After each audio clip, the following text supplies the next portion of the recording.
na primeira carta de Paulo aos Tessalonicenses, capítulo 1, versículos de 1 a 10. Vamos ouvir a leitura. Estamos estudando, meditando nesta carta. Estamos aí no início e hoje vamos enfatizar um pouco mais a partir do versículo 5 em diante. Mas vamos ouvir aí a leitura até o versículo 10. Paulo, Silvano e Timóteo, à igreja dos Tessalonicenses em Deus Pai e nosso Senhor Jesus Cristo, graça e paz a vós outros.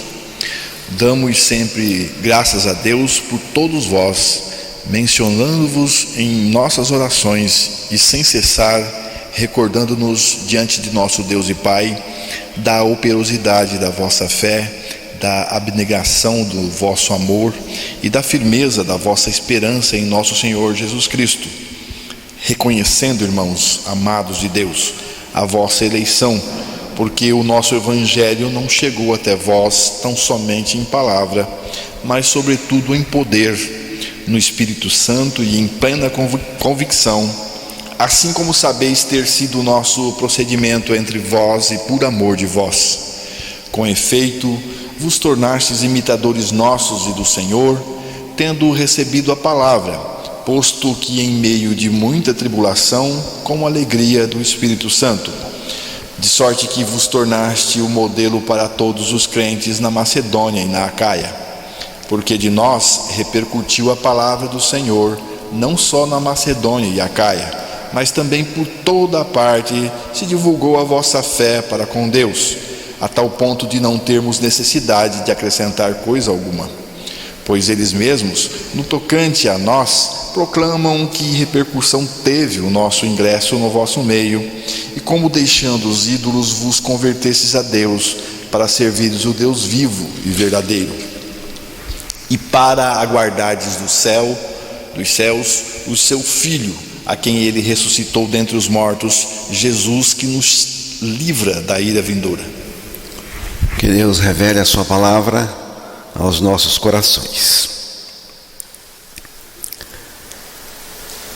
Porque o nosso Evangelho não chegou até vós tão somente em palavras, mas sobretudo em poder, no Espírito Santo. Porque o nosso Evangelho, ao mencionar o nosso Evangelho, Paulo não está insinuando que a sua mensagem fosse diferente da dos demais apóstolos. O apóstolo denomina o Evangelho de Cristo como seu Evangelho. Isso é significativo, porque está indicando a sua identificação com o Evangelho, o seu compromisso com o Evangelho de Cristo. Paulo chama de meu Evangelho porque o Evangelho era a sua experiência. Paulo tinha experiência com o Evangelho. Paulo compreendia o Evangelho muito bem. Ele compreendia a sua singularidade, a sua essencialidade, a ponto de estar pronto para amaldiçoar até mesmo um anjo e a si mesmo, se tivesse a coragem de trazer outro evangelho. Você vê que coisa séria? Você é assim? Você é assim? Quando está diante de outro evangelho? Você tem essa coragem? Você tem esse comprometimento a ponto de renegar, rejeitar qualquer outra mensagem que não seja a mensagem do evangelho? Gálatas, capítulo 1, versículo 8 até o 12.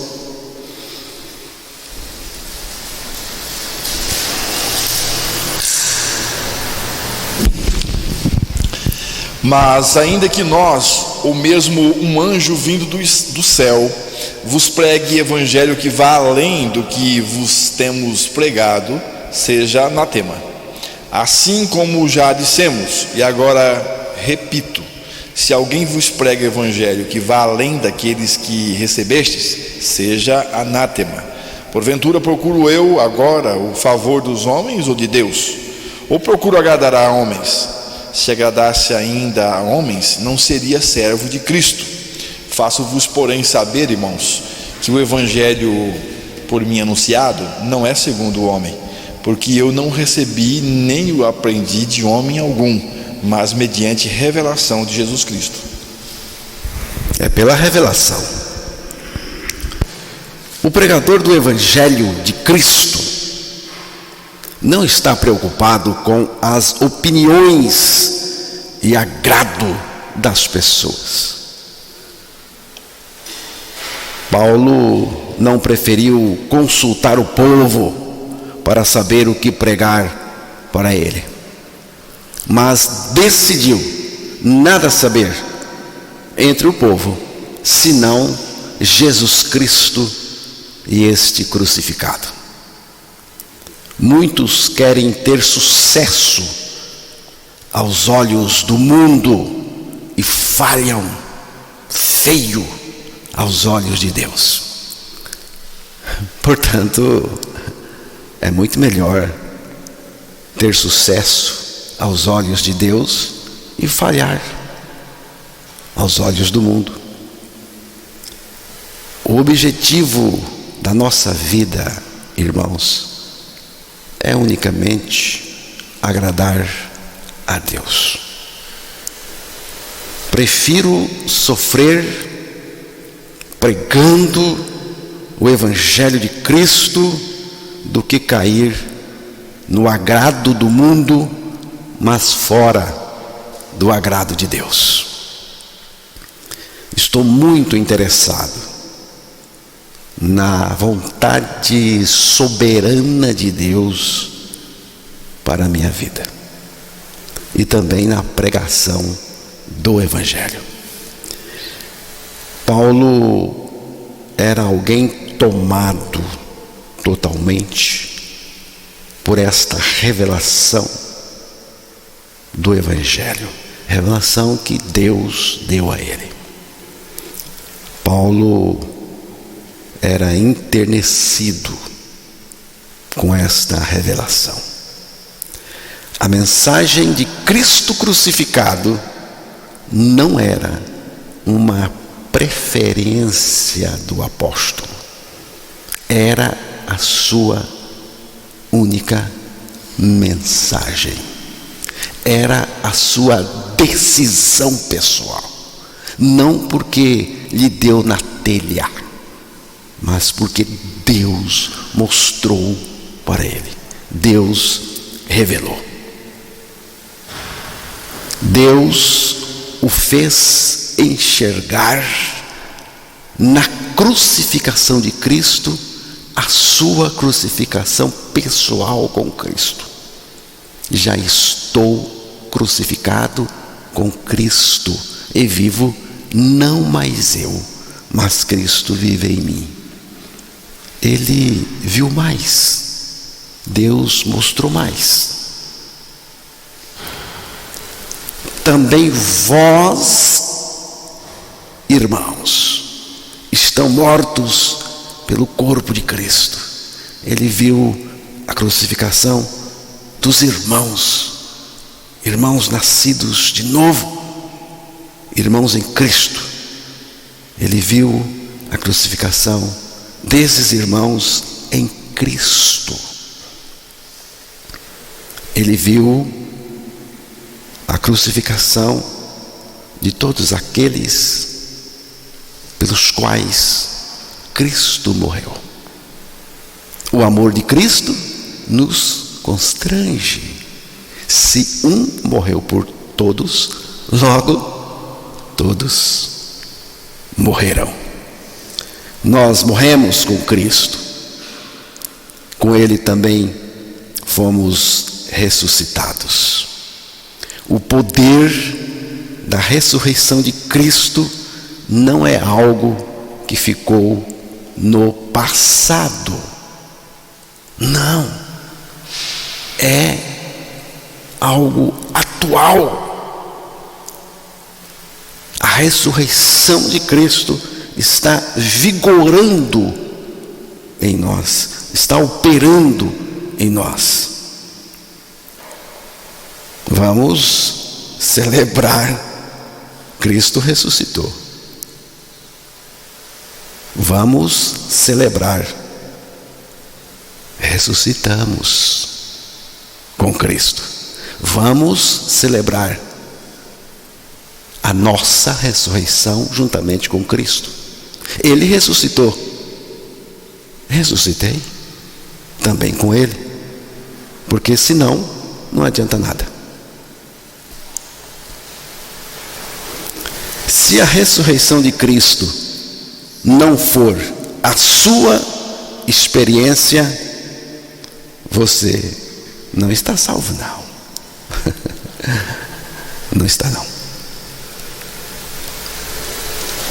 A ressurreição de Cristo está colocada nas Escrituras para ser a experiência de cada cristão verdadeiro.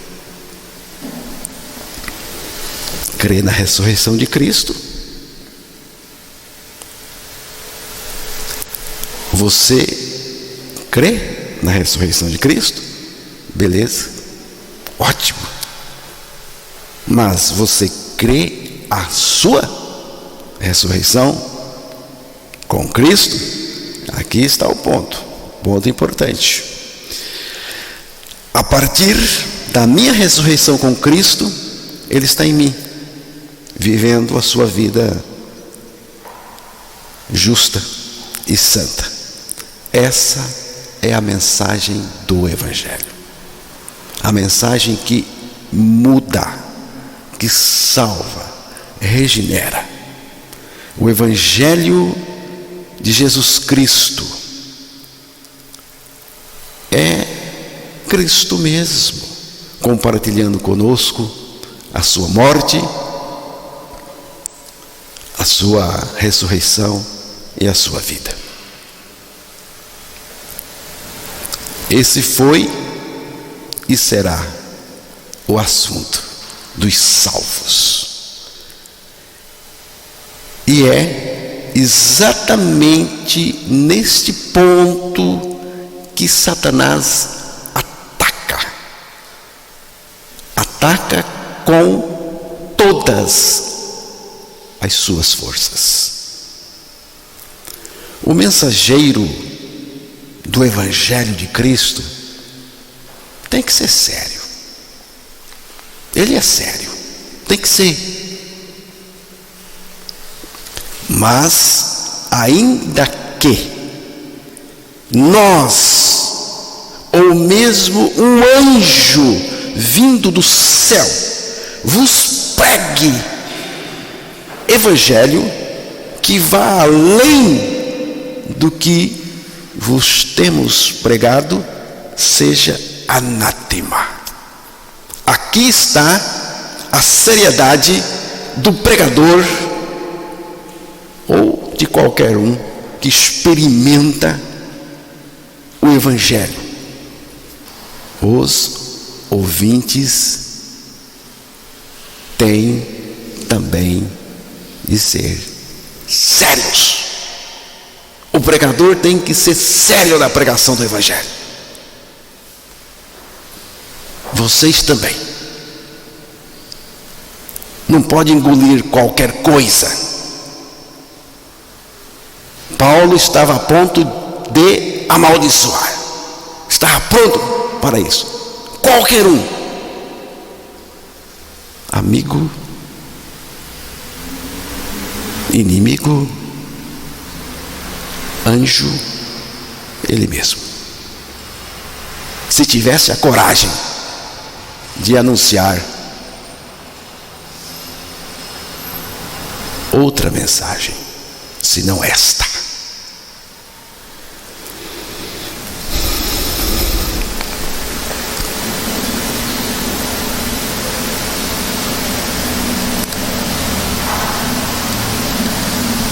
Agora, se está procurando ser agradado,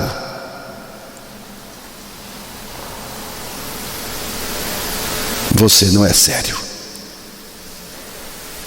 Se você está atrás da aceitação do mundo, do agrado do mundo, você não é sério. Nosso Evangelho, então, irmãos, está falando da nossa identificação com o Evangelho de Cristo. O Evangelho, o que é? O Evangelho é a nossa morte com Cristo. O Evangelho é a morte de Cristo, a nossa morte com Cristo, a ressurreição de Cristo, a nossa, juntamente com Cristo, e a vida de Cristo em nós, operando, Cristo vivendo em nós. É o que salva, é o que muda, renasce. É isso que Paulo está dizendo que aconteceu com os Tessalonicenses. O Evangelho não só foi pregado aos Tessalonicenses, mas o Evangelho aconteceu neles.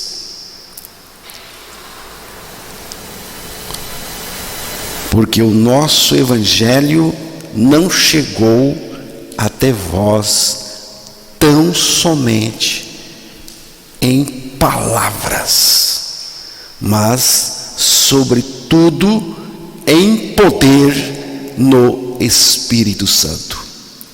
É o Evangelho. O Evangelho é poder. O Evangelho é o poder de Deus para a salvação de todo aquele que crê. O Evangelho operou poderosamente na vida deles, produzindo convicção do pecado, arrependimento e conversão. Eles nasceram de novo, nasceram de Deus em Cristo. É isto que o Evangelho produz nas pessoas. No Espírito Santo significa que esse poder foi produzido pelo Espírito Santo em convicção, ou seja, Paulo pregou com confiança na própria mensagem, no próprio Evangelho, e os Tessalonicenses receberam e creram na certeza e convicção de que se tratava da palavra de Deus.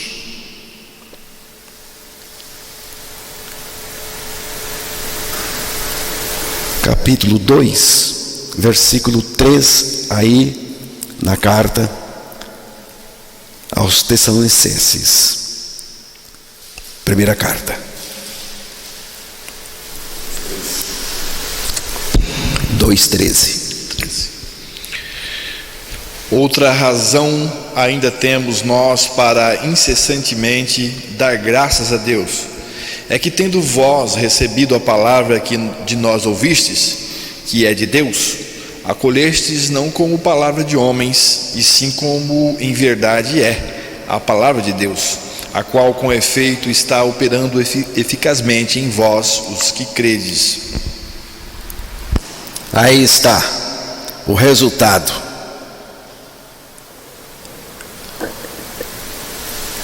Resultou numa experiência de fé segura.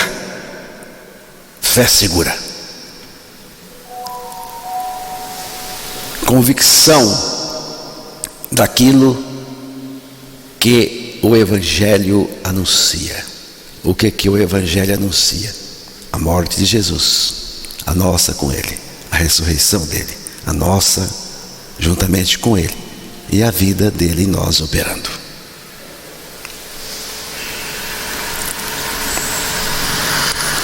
Em seguida, Paulo relembra a maneira em que se conduziu quando estava com eles. Assim como sabeis ter sido o nosso procedimento entre vós, e por amor de vós. Paulo está dizendo da sua mensagem, da convicção que ele tinha da mensagem que pregava, e pregava com experiência com a mensagem que ele pregava. Esse era o seu procedimento entre eles. Paulo não somente pregava o Evangelho, como também levava uma vida coerente com a mensagem que pregava. Isto aqui é tão importante, irmãos. É por isso que Paulo fala de procedimento entre eles. Ele não só conversava, não só pregava, não era só papo, era experiência.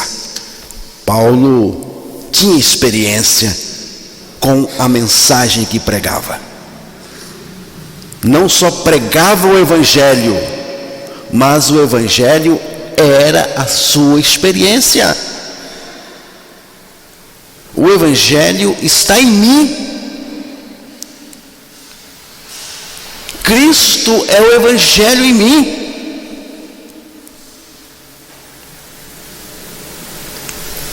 Irmãos, nós não apenas anunciamos as boas novas do Evangelho de Cristo, nós somos as boas novas do Evangelho de Cristo. Você é a mensagem, ou não é? O melhor sermão é uma vida santa. O melhor sermão é uma vida santa.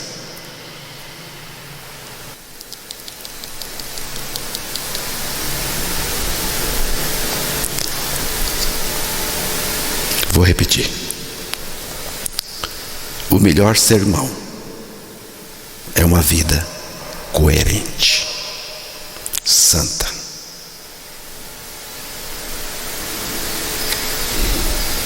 Primeira Tessalonicenses 1:6.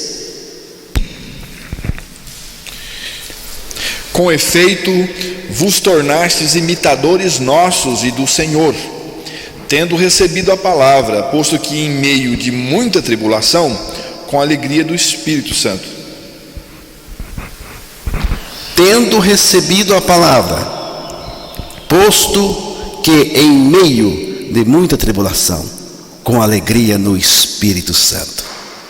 Do lado de fora, havia muita tribulação. Tribulação já por causa da conversão daqueles irmãos do Evangelho.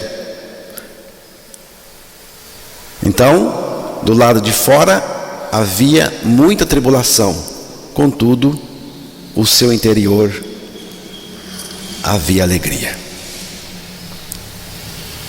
Para o homem do mundo, é impossível experimentar tribulação e alegria ao mesmo tempo. Mas o gozo, a alegria do Espírito no salvo independe das circunstâncias. Para o mundo, o oposto de alegria é tristeza. Para o cristão nascido de novo, o oposto da alegria é o pecado.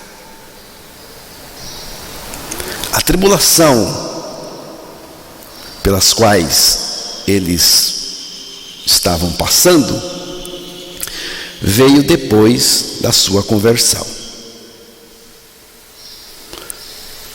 Com efeito, vos tornastes imitadores nossos e do Senhor. A palavra imitadores, no original, tem a ideia de expressar o que se passa dentro da pessoa.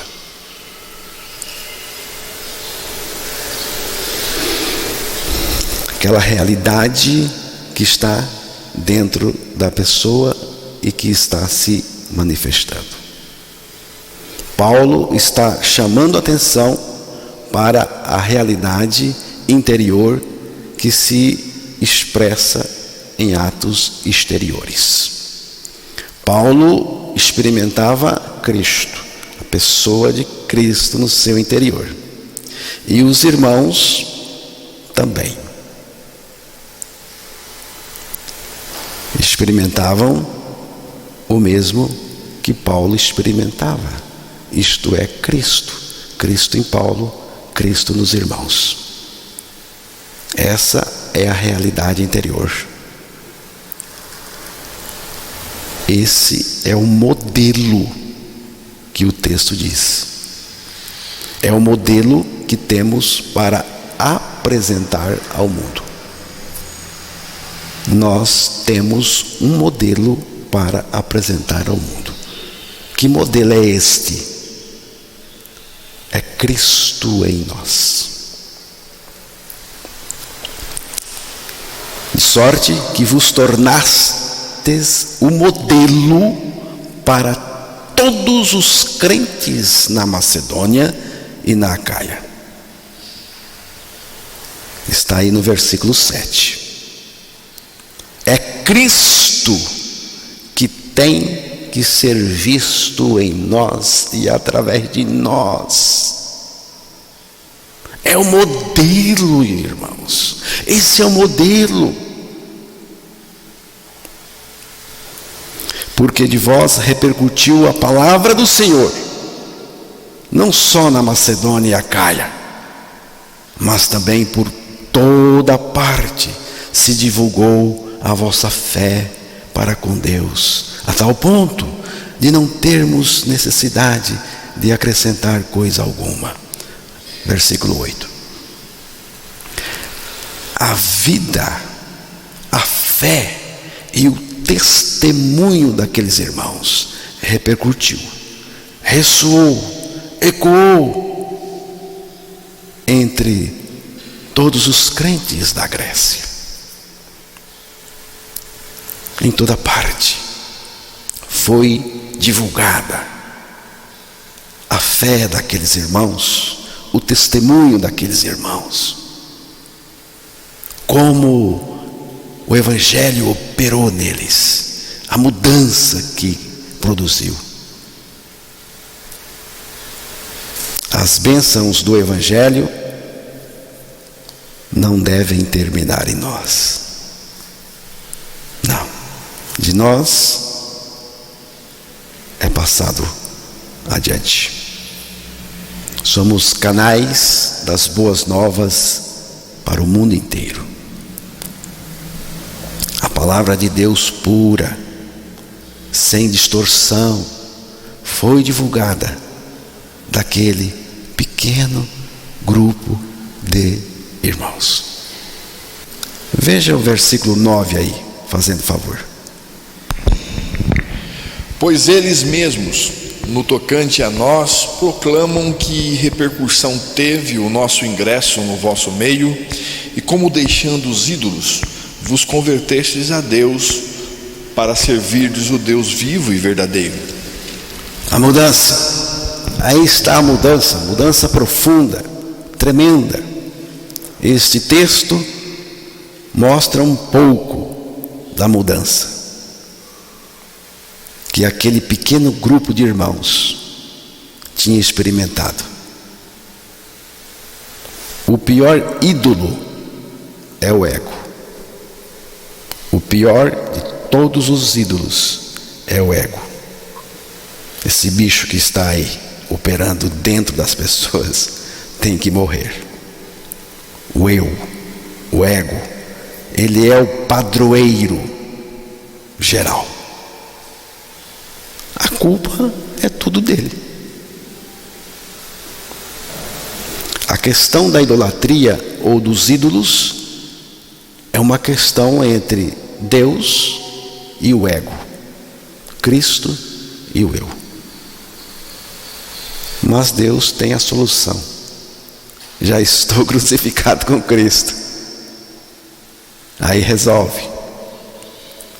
A verdadeira conversão a Deus é a nossa crucificação com Cristo, para nos levar à seguinte condição: não mais eu, mas Cristo em mim.